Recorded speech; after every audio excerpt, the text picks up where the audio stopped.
નમસ્કાર. ચાલો એક પ્રશ્ન જોઈએ કે ખૂટતો અંક એટલે કે અહીંયા કયો મૂળાક્ષર આવશે.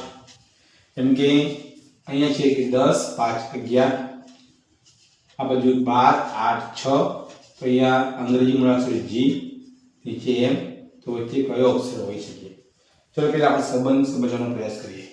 જેમ કે પહેલી લાઈન છે, ચાલો આપણે એને સરળ કરીએ કે 10 5 અને 11 થશે 26.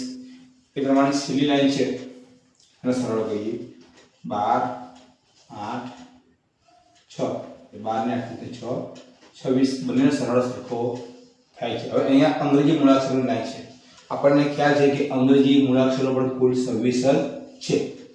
એટલે આપણે અહીંયા જી, અહીંયા આપણે અંગ્રેજી મૂળાક્ષરો અને એનો ક્રમ પણ લખેલો છે.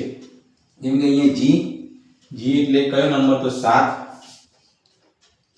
પ્રશ્નાર્થ જગ્યા આપણે ખાલી જગ્યા રાખશું. એમ એટલે કયો નંબર, એમ એટલે કે 13 બરાબર 26 થવા જોઈએ. તો 7 કે 20 થશે, આ બાજુ 26.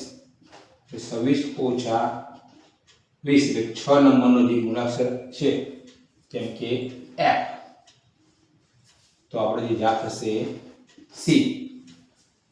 Thank you.